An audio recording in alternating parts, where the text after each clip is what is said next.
Hello friends, today we are going to continue chapter number 3, Cultural Heritage of India, Sculpture and Architecture, lecture number 8. Friends, in this chapter, we have discussed about the meaning of sculpture and architecture in the beginning. We also discussed about the importance of this sculpture and architecture work in our ancient India. We understood how this art has put India into an extraordinary position in the world, in the architecture point of view and the sculpture point of view. Friends, in this chapter, we have discussed about the ancient town planning, in which we discussed about how systematic planning of the whole town was done in the architectural point of view. We learned that the planning was made in such a way that the whole town was fortified for the security purposes. The whole town was divided into 3 sections. The topmost part was the citadel of the rulers, that is the fort of the rulers. The upper part of the town was reserved for the administrative officers, and the lower part of the town was for the common people. The houses of the common people were made of handmade bricks. We learned that even the roads of ancient towns were wide enough for a several number of vehicles to pass at a time. Friends, very proper planning and arrangement was made for the town during this ancient period. We also discussed about Mohenjo-daro and its town planning, in which we discussed how systematic town planning was made at Mohenjo-daro.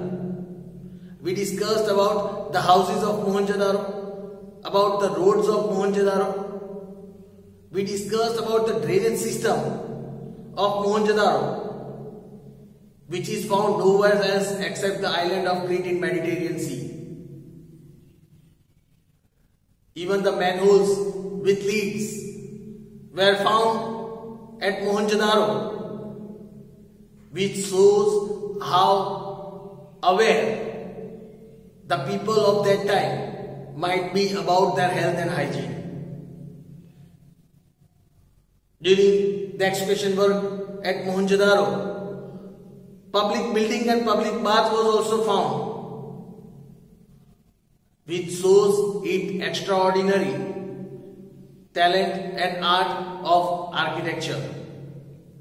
Friends, we also discussed about the ancient civilization, that is Harappan civilization, Dholavira and Lothal, and its importance. Friends, we discussed about the stupas, that what is stupas?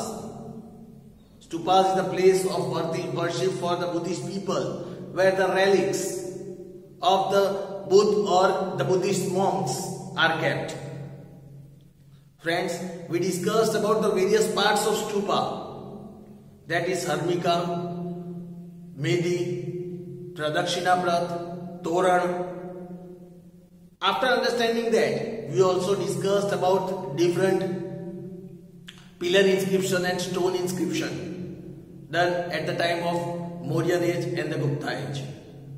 In the previous lecture, we discussed about the cave architecture, friends. Cave architecture of ancient India, and we started discussing about the caves of Gujarat.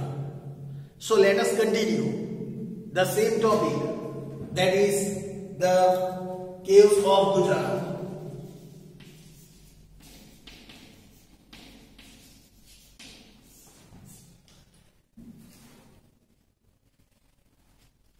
Let us understand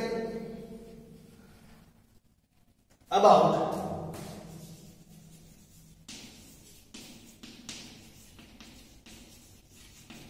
the caves of Gujarat.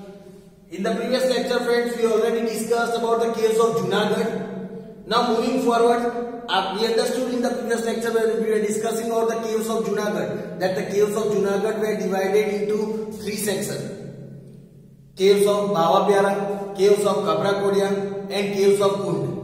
After understanding the three sections of the caves of Junagadh, now moving forward towards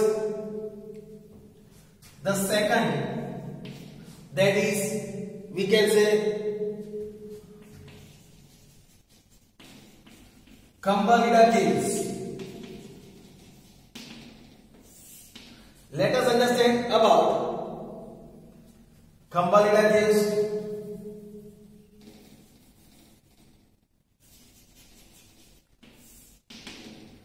When we discussed about these caves were discovered in 1959. These caves were discovered in 1959.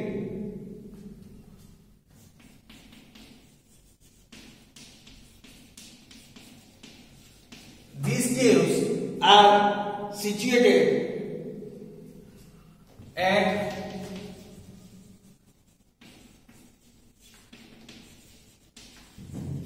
Khambalia near Gondal. These caves are situated at Khambalia near Gondal. That is located 70 kilometers from Rajkot. 70 kilometers from Rajkot. Then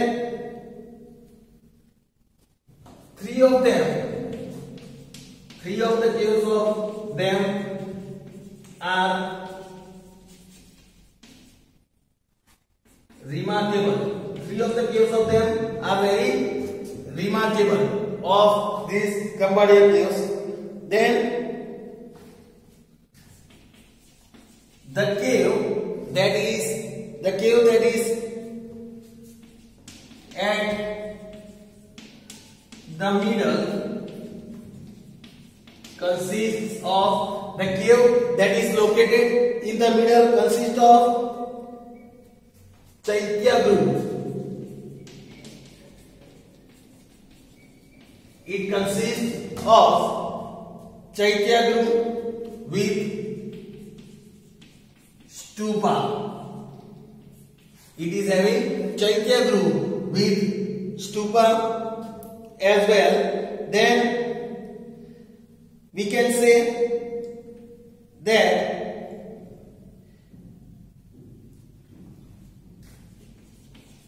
we can find the figure of, we can also find the figure of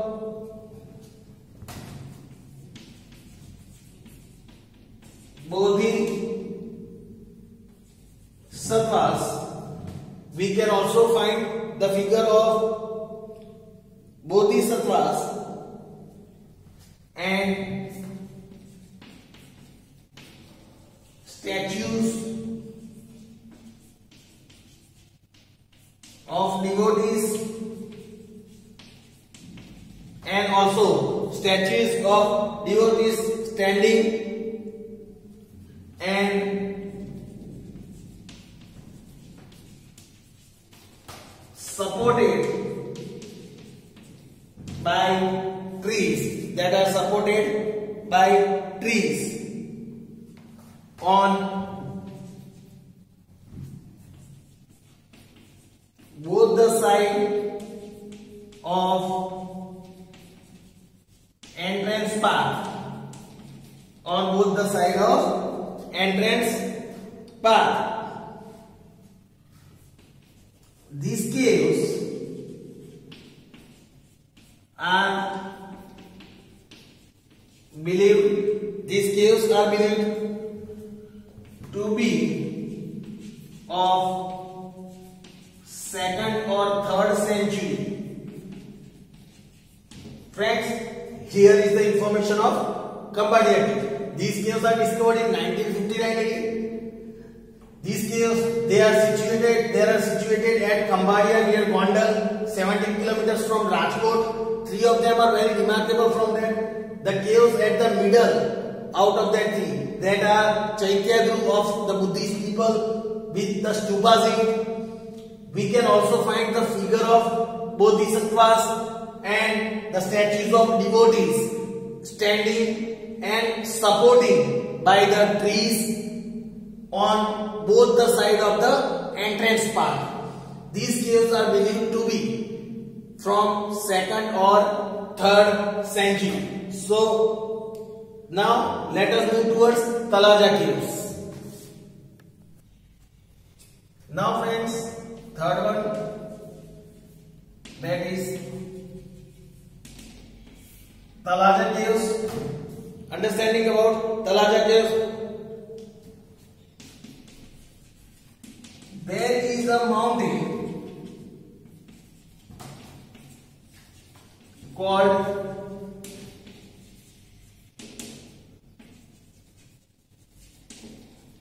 the Talaja mountain. There is a mountain called the Talaja mountain near the mouth of Setrunji river. Near the mouth of Setrunji river, that is in Bhavnagar district. That is in Bhavnagar district. Then Sri Talaja Tirth. Sri Talaja Tirth, we can say. Sri Talaja Tirth is famous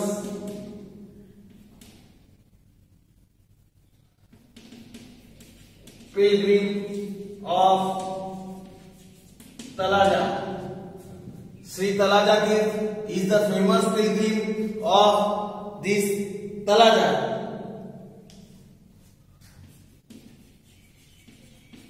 There are, over here, there are 30 beautiful caves.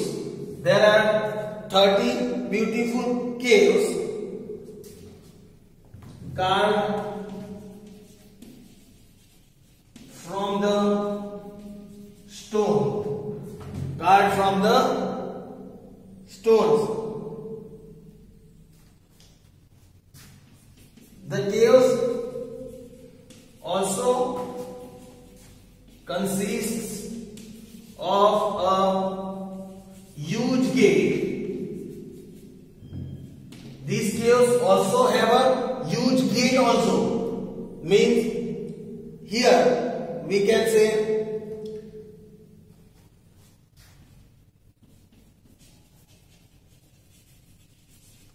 mandap, that is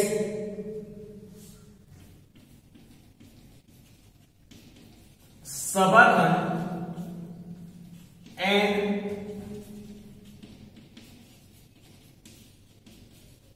Chaitya group, as well as Chaitya group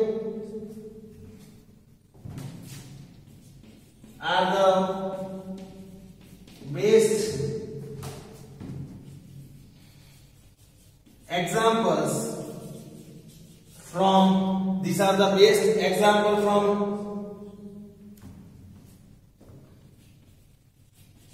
sculpture and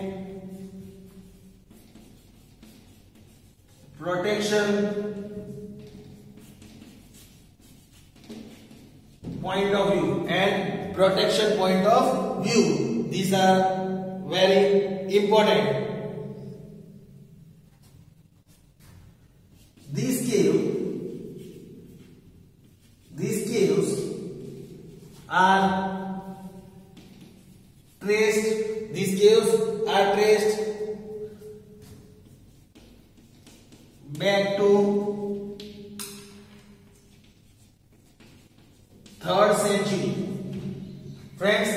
the information about Talaja caves. There is a mountain called the Talaja mountain near the mouth of Shetlanjai river, that is in Bhavnagar district. Sri Talaja Tirth is the famous pilgrim at Talaja. There are total 30 beautiful caves over here, and these all 30 caves were made with stones. Also, these caves consist of a huge gate. So, Mandap, that is Sabhagat, Chaitya, these are the best examples from structure and protection point of view. These caves are traced back to 3rd century. After getting the information of Talaja caves, now let us move towards the Sana caves. Now friends, 4th one, that is Sana caves, where we are discussing about Sana caves. These group of caves, if we talk about this group of caves, is situated on the top of Sana, on the top of Sana hill in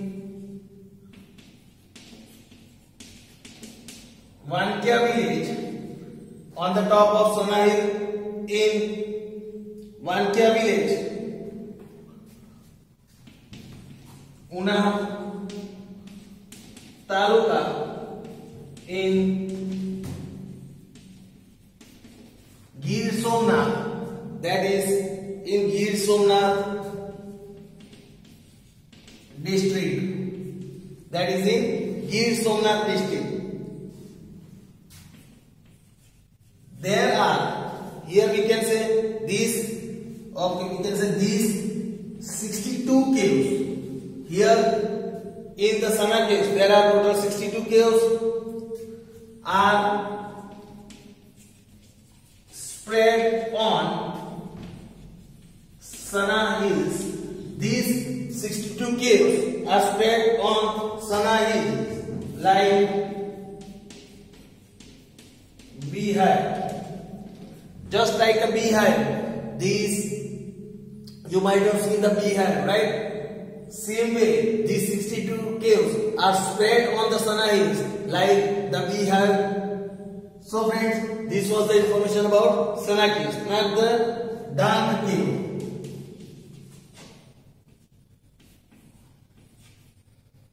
About the Dang caves. If we talk about the Dang caves, here these, that is Dangiri is situated at Dangiri is situated at Dang village, Dang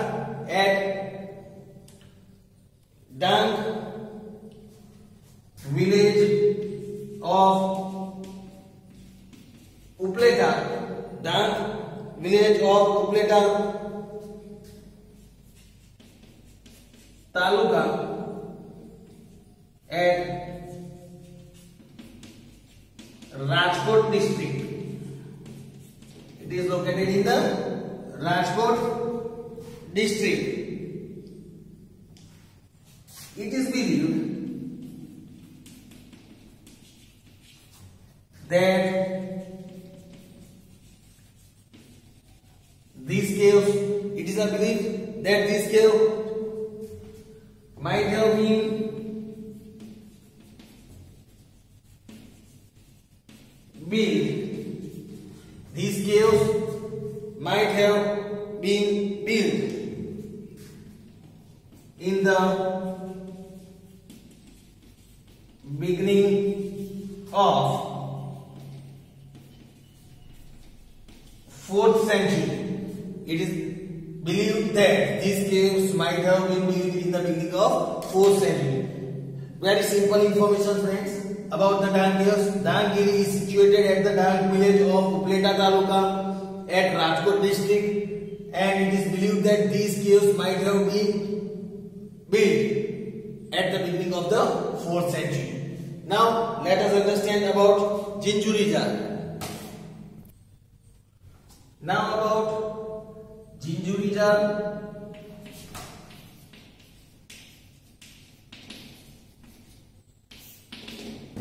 Now about Jinjuri Jar.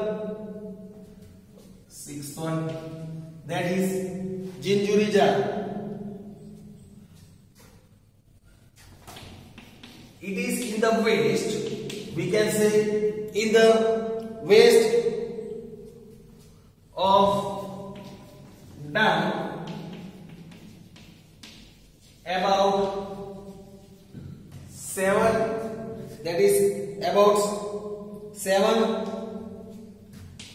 kilometers. 7 kilometers, that is from Sidsar. From Sidsar is the valley of Jinjuri Jar. Is the valley of Jinjuri Jar. There are many Buddhist caves in this valley. There are many Buddhist caves in this valley. Then it is considered that these might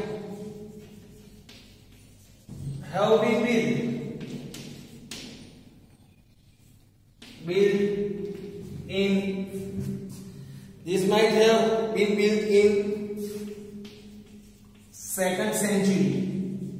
In the 2nd century. Now about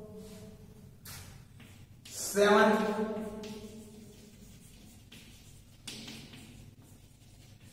Kaprakodia caves at Kutch.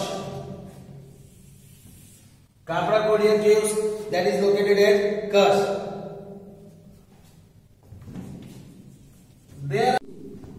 There are 2 caves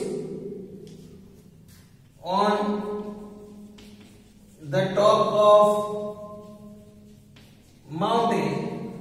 There are 2 caves on the top of mountain near Old Pathgad. Near Old Pathgad in Lakhpat Taluka, that is in Lakhpat Taluka of Kutch. Lakhpat Taluka of Kutch. These caves were discovered by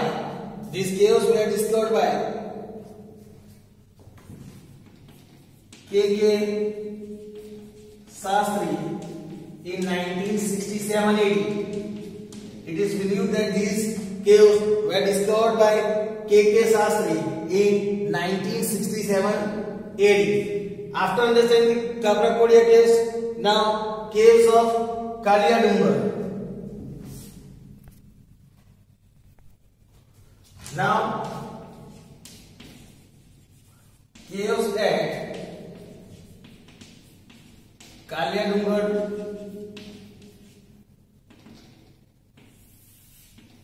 Let us understand about the caves of Kaliyadungar. There are 3 caves in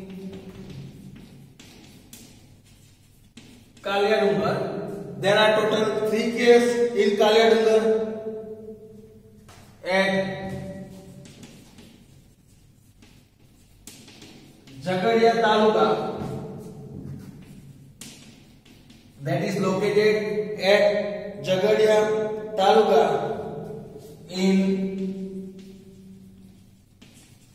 Bharuch district, that is in Bharuch district. These are the best old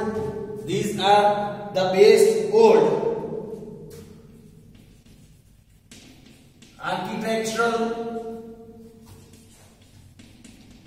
specimens of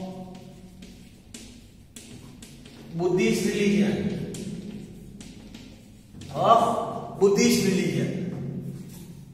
These are the best specimens of Buddhist religion. Architectural work of these caves is marvelous. If we see the architectural work of these caves, it is very marvelous. The cave, if we talk about the caves, these caves contain an 11 feet high pillar. This cave contains an 11 feet high pillar in the form of statue of a lion. In the form of statue of a lion. The lion statue, this lion statue has two bodies and one mouth. These caves contains it's very marvelous. If we look, these caves contains an 11 feet high pillar in the form of the statue of a lion. This lion statue has two bodies and one mouth. This is the special characteristics. The pillar has been cut from a single rock. These pillars have been cut from a single rock. So friends, here was the information about the caves of Kalyadungar. With this, we complete about getting the information of the caves of Gujarat. We will cover the other topic in our next lecture. Thank you.